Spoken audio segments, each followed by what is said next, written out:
kawan-kawan, pagi ini kita jumpa kembali untuk mengikuti sesi pembelajaran, sesi keempat, modul pembelajaran Business Process Reengineering atau rekayasa proses bisnis perusahaan.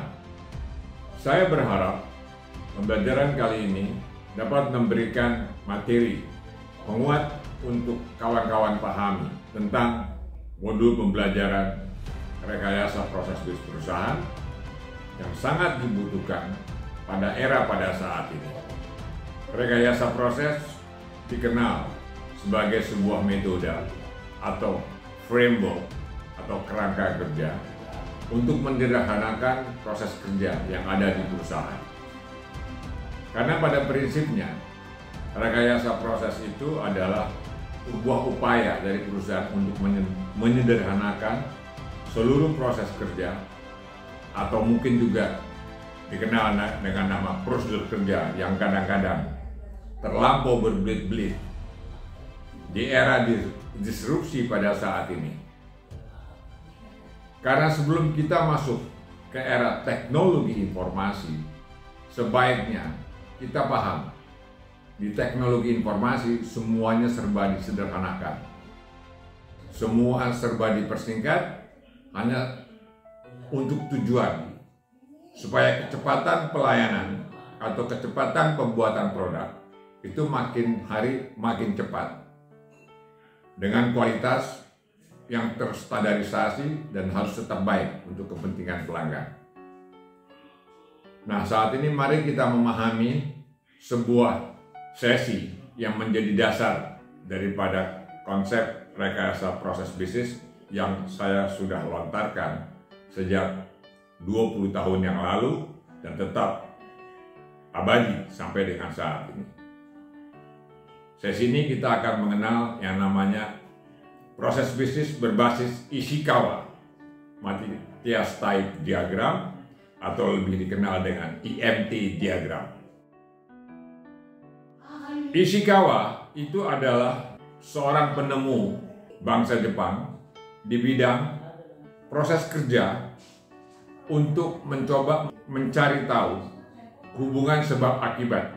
Sehingga Ishikawa Diagram ini sangat dikenal dengan nama yang cukup populer yang disebut dengan Fishbone Diagram atau diagram tulang ikan. Pada prinsipnya Ishikawa menemukan model proses ini hanya untuk satu, menemukan sebab dari sebuah permasalahan yang mengakibatkan terjadinya sesuatu. Makanya suka disebut juga diagram sebab akibat. Ishikawa diagram ini sangat populer di tahun 70-an, tahun 60-an, terutama di dunia engineering, di dunia manufacturing.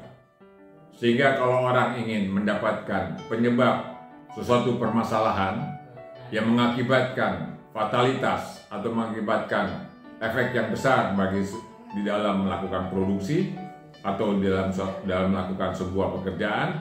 Nah, para profesional atau para engineer menggunakan diagram tulang ikan atau Ishikawa diagram atau diagram sebab akibat.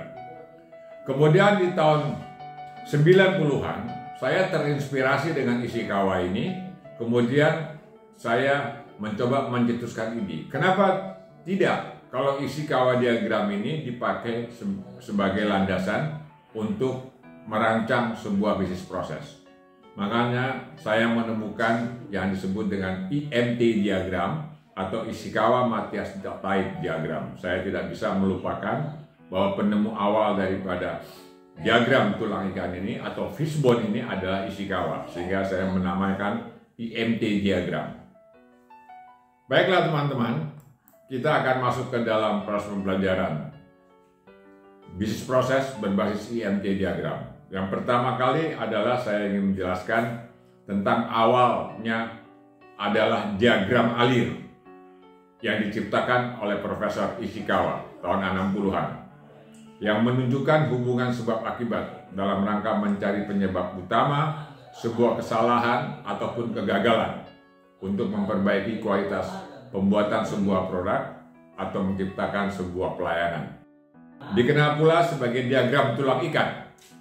Diagram ini kemudian digunakan oleh saya, Matthias Taib, pada tahun 2002 untuk menggambarkan sebuah aliran proses yang juga memiliki hubungan sebab akibat sebagai sebuah model grafis untuk proses bisnis perusahaan yang di dalam metodologi perencanaan arsitektur bisnis perusahaan.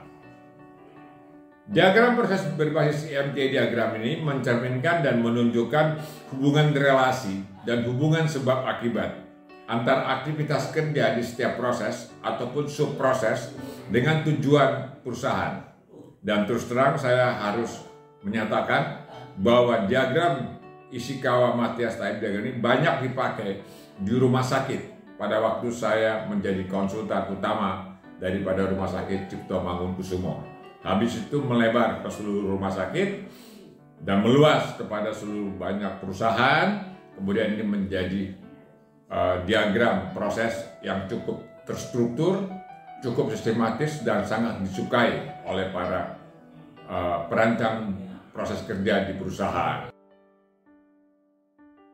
IMT diagram proses bertujuan untuk memudahkan pekerja dalam menjalankan aktivitas ataupun proses kerjanya, serta untuk mengetahui peranannya, fungsinya, serta keterkaitannya dengan tujuan dan target yang harus dicapai perusahaan.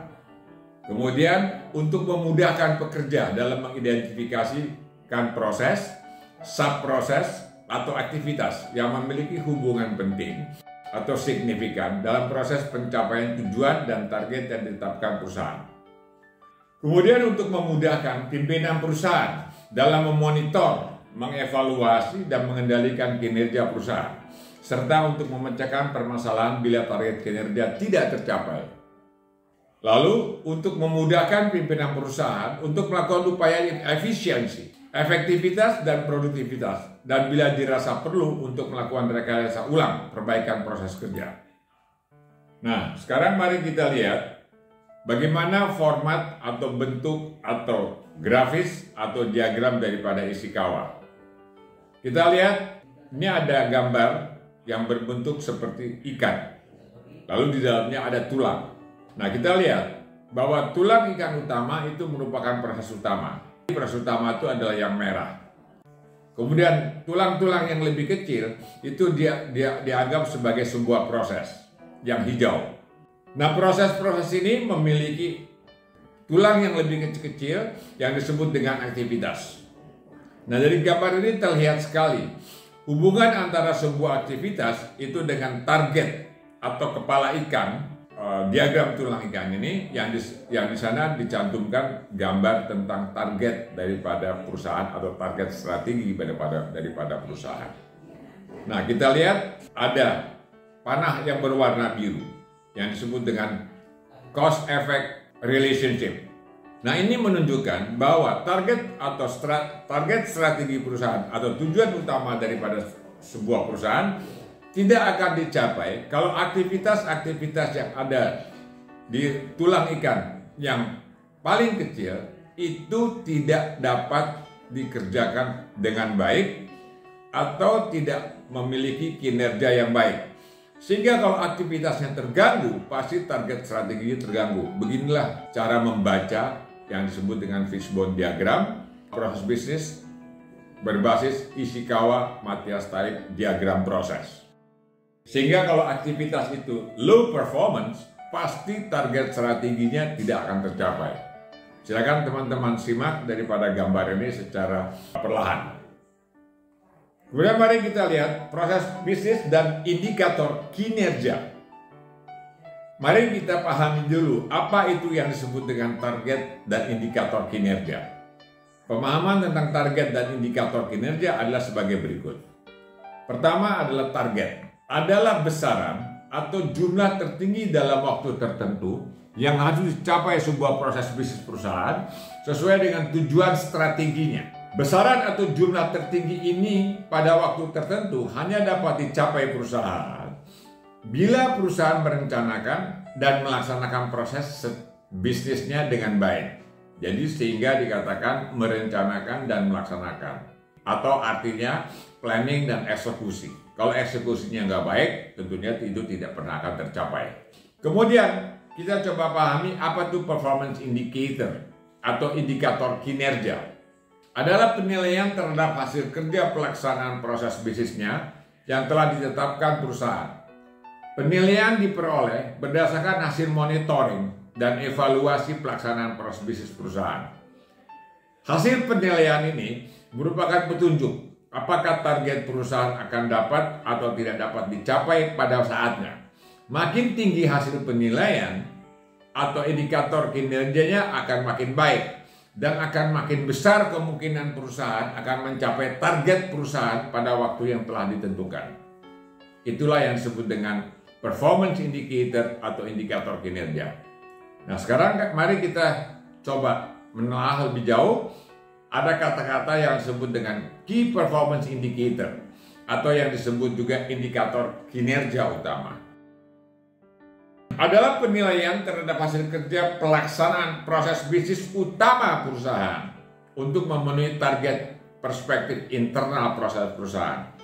Di sini perlu saya tekankan, KPI ini adalah hanya untuk proses bisnis utama, bukan untuk proses bisnis yang bukan utama. Sehingga kalau ada perusahaan sedikit-sedikit harus mencoba mengukur KPI perusahaan untuk hal remeh-temeh, itu juga tidak ada gunanya.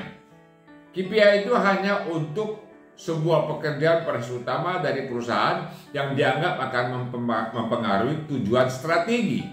Sehingga kalau ada orang mengatakan misalnya absen dijadikan KPI, itu menurut saya kurang pas dan kurang tepat.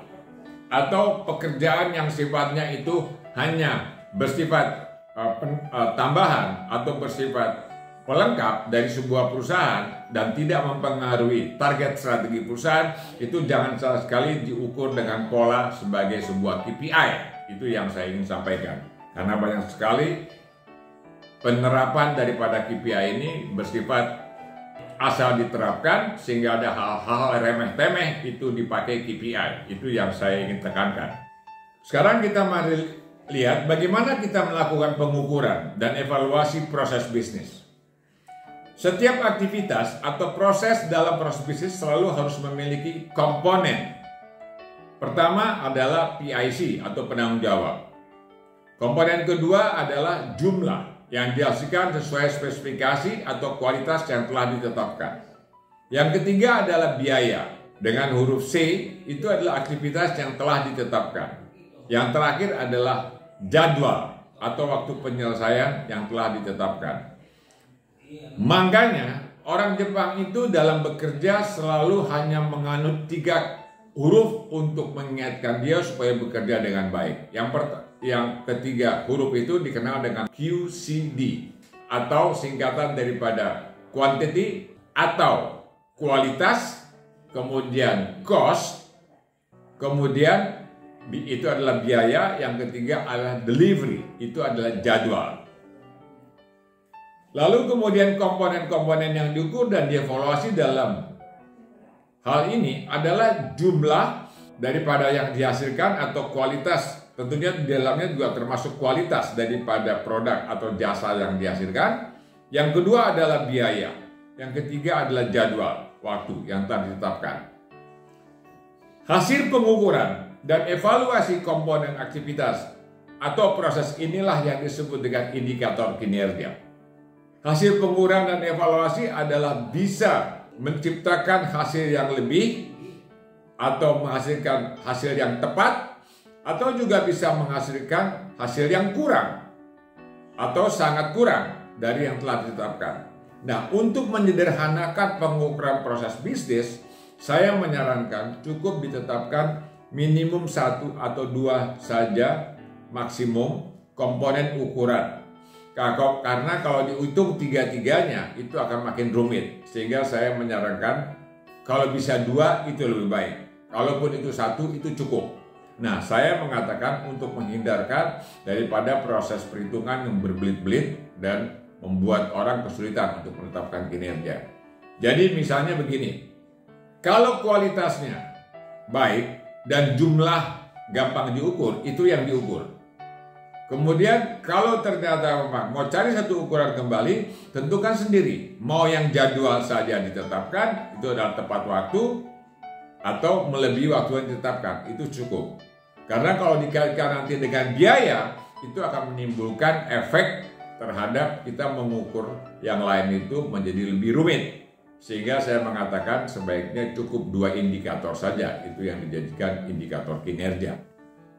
Kita lihat hubungan indikator kinerja dengan target proses bisnis perusahaan.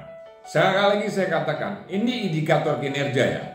Indikator kinerja adalah indikator atau yang disebut dengan petunjuk. Jadi kadang-kadang bukan real measurement atau pengukuran yang real, tetapi hanya ingin menunjukkan indikasi.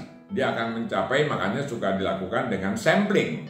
Jadi apapun yang dilakukan itu dengan sampling, baik itu jumlah maupun kualitas, mau itu ke waktu. Nah, sampling ini yang mewakili daripada populasi yang sedang diukur. Nah, kualifikasi indikator kinerja adalah pertama sangat baik. Bila hasil pengukuran komponen aktivitas dan proses bisnis yang diukur melebihi daripada yang ditetapkan, sehingga target dan tujuan strategi perusahaan pasti tercapai. Kemudian indikator klasifikasi kedua adalah baik. Bila hasil pengukuran komponen aktivitas dan proses bisnis yang diukur sesuai atau tepat dengan yang ditetapkan, sehingga target tujuan strategi perusahaan berpotensi akan tercapai. Jadi kalau dia baik, dia memang berpotensi untuk tercapai. Kalau dia sangat baik, dia pasti akan tercapai. Nah, kemudian indikator berikutnya adalah kurang. Bila hasil pengukuran komponen aktivitas dan proses bisnis yang diukur kurang dari yang ditetapkan, sehingga target tujuan strategi perusahaan berpotensi tidak akan tercapai. Nah, yang keempat adalah sangat kurang. Bila hasil pengukuran komponen aktivitas dan proses bisnis yang diukur sangat kurang dari yang ditetapkan, sehingga target tujuan strategi perusahaan sulit untuk dicapai. Sehingga saya mengatakan secara sederhana, kalau sangat baik pasti tercapai target kinerjanya. Kalau indikator kinerjanya baik, itu berpotensi akan tercapai. Kalau kurang, bahwa target kalau bersifat kurang indikator kinerjanya, maka pasti targetnya tidak akan tercapai. Sedangkan kalau sangat kurang, itu sulit untuk dicapai. Itu kira-kira bagaimana kita mencoba mengkategorisasikan indikator kinerja. Ada 4, sangat baik, baik, kurang, dan sangat kurang. Kemudian, indikator kinerja terdiri dari beberapa tingkat. Yang pertama adalah Key Performance Indicator, adalah penilaian terhadap hasil kerja pelaksanaan proses utama perusahaan untuk memenuhi target perspektif internal perusahaan. Berikutnya adalah PPI atau Process Performance Indicator, adalah penilaian terhadap hasil kinerja pelaksanaan proses-proses bisnis perusahaan. Yang ketiga adalah API atau Activity Performance Indicator, adalah penilaian terhadap hasil kerja pelaksanaan aktivitas-aktivitas perusahaan. Itu silakan mau dipakai ketiga-tiganya atau mau dipakai hanya salah satu yang paling atas yang disebut dengan KPI. Catatan, KPI itu sebaiknya hanya dipakai untuk, sekali lagi saya katakan, hanya dipakai untuk mengukur dan menilai kinerja perusahaan atau lembaga, sehingga perlu dipertanyakan tentang pengertian KPI individu yang digunakan pada saat ini. Kinerja individu atau penilaian individu pada prinsipnya selalu didasari oleh hasil penilaian terhadap 2 faktor utama, yaitu hasil kerja atau result. Yang kedua adalah perilaku, behavior, dalam melaksanakan proses kerja. Sehingga performance indicator hanyalah salah satu faktor penilaian kinerja individu. Nah, kinerja individu itu selalu saya katakan harus terdiri dari 2 faktor. Yang disebut performance indicator itu adalah hanya menggambarkan tentang prestasi seseorang dalam mencapai kinerja. Tentang behaviornya itu soal lain yang harus diukur dengan cara yang lain. Kira-kira itu pesan daripada materi ini. Nah, sekarang kita mari lihat sebuah slide yang menggambarkan antara target dan indikator kinerja pada proses bisnis berbasis Ishikawa Mathias Time Diagram. Kita lihat seperti digambarkan di awal tadi. Selalu target strategi perusahaan dikaitkan dengan aktivitas, dilihat garis yang biru cost effect relationship. Ini adalah gambar yang diulang di slide awal tadi. Sekarang kita melihat sebuah proses yang lebih kompleks. Kita lihat secara perlahan. Di sini ada animasinya. Oke. Nah, di sini ada sebuah proses utama terdiri daripada 4 proses. Proses AA, proses AB, di bawahnya ada proses AC di atasnya, kemudian ada proses AD di paling pojok kanan bawah. Nah, keempat proses ini pasti memiliki indikator kinerja. Ya, ada indikator kinerja proses AA, ada indikator kinerja proses AB di bawahnya, ada indikator kinerja proses AC di samping kanannya, kemudian di pojok kanan bawah ada indikator kinerja proses AD. Nah, gambar ini akan diteruskan dengan gambar apa yang disebut dengan leading and lagging indikator kinerja pada proses bisnis berbasis Ishikawa Mathias Time Diagram proses. Kita lihat. Apa itu leading? Leading adalah sebuah istilah yang dipakai untuk menentukan bahwa aktivitas itu adalah leading daripada sebuah proses. Itulah makanya disebut dengan leading indicator. Leading indicator itu ada, kita lihat, ada garis biru, ada aktivitas A 4 kali, kemudian ada aktivitas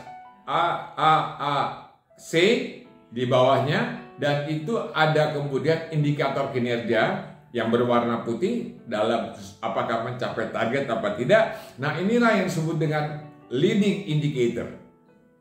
Lalu kemudian kita lihat lagging indicator. Lagging indicator itu ada 2 di sini. Ada di sebelah kiri, di samping kanan dari leading indicator yang disebut dengan lagging. Itu adalah untuk menunjukkan panah yang berwarna hijau. Karena aktivitas daripada target itu akan tercapai kalau aktivitasnya tercapai. Inilah yang disebut lagging. Kemudian ada target di sebelah kanan, ada panah paling kanan juga disebut lagging indicator. Atau yang disebut dengan indikator ikutan. Jadi indikator ikutan ini adalah merupakan hasil daripada indikator penentu atau yang disebut dengan leading indicator. Jadi saya mengatakan leading indicator adalah indikator penentu. Kemudian lagging indicator adalah indikator ikutan. Makanya orang selalu sering mengatakan kalau mau bekerja untuk mencapai kinerja, lihat prosesnya. Kalau prosesnya buruk, hasilnya pasti buruk. Kalau proses kerjanya baik, pasti hasilnya baik. Nah, proses kerja itulah yang disebut dengan leading indicator. Hasilnya disebut lagging indicator. Kira-kira kayak begitu pengertiannya. Kita lihat di diagram yang lebih kompleks, kita akan melihat bagaimana hubungan aktivitas dengan target perusahaan. Di sini kelihatan sekali animasinya.